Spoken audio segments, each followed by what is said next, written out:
The fall weather's upon us, and so today I want to share with you one of my favorite soup recipes to warm you up. It's a creamy mushroom chestnut soup. So let's go back to the kitchen and get started. This chestnut mushroom soup will first need 2 tablespoons of butter or olive oil, 3 cups of mushrooms that are diced. You can use portobello, cremini. I used Big King mushroom today. 3 cloves of finely minced garlic, 2 cups of just regular cooking onions, and then here we have 200 grams of ready-to-eat peeled chestnuts. I just purchased a bag such as this, and then 2 bay leaves, and of course salt and pepper. First step is to preheat your large pot over medium heat. Wait until the pot is hot before you add anything to it. The pot is nice and hot, so you can test it by flinging some water to it and hearing it sizzle. Now we're gonna add that little bit of butter and then all our onions. Next, we're gonna sprinkle on some salt. This is very, very important. We wanna draw out the moisture from the onions. And then give it a saute.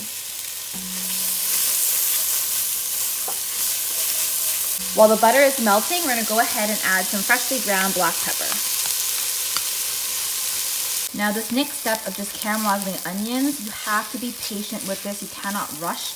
We're gonna wait for about 5 minutes before we add in our mushrooms and garlic. Now we're gonna go ahead and add in all the mushrooms. Give it a big stir, and again, add a little bit more salt to draw out the moisture from the mushrooms.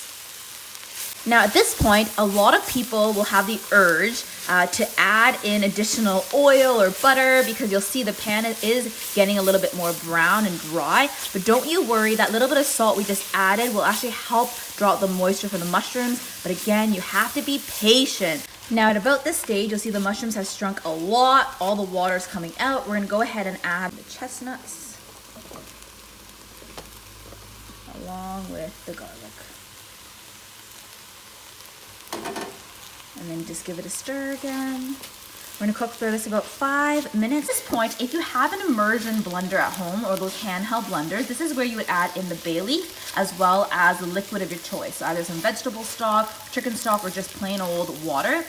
Because I don't have an immersion blender and I don't want a volcanic eruption happening in my blender, I'm gonna take all of this content now and place it into my Vitamix. I'm just gonna add plain old water, so just to kind of cover it, and then we're gonna puree that and then return it back to the pot to simmer. There we go.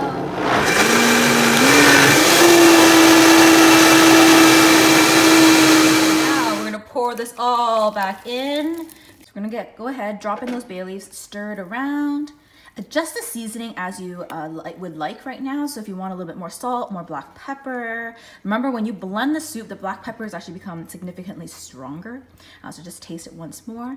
And then we're gonna go ahead and let this simmer for about 5 minutes just to bring it to a nice temperature to then serve.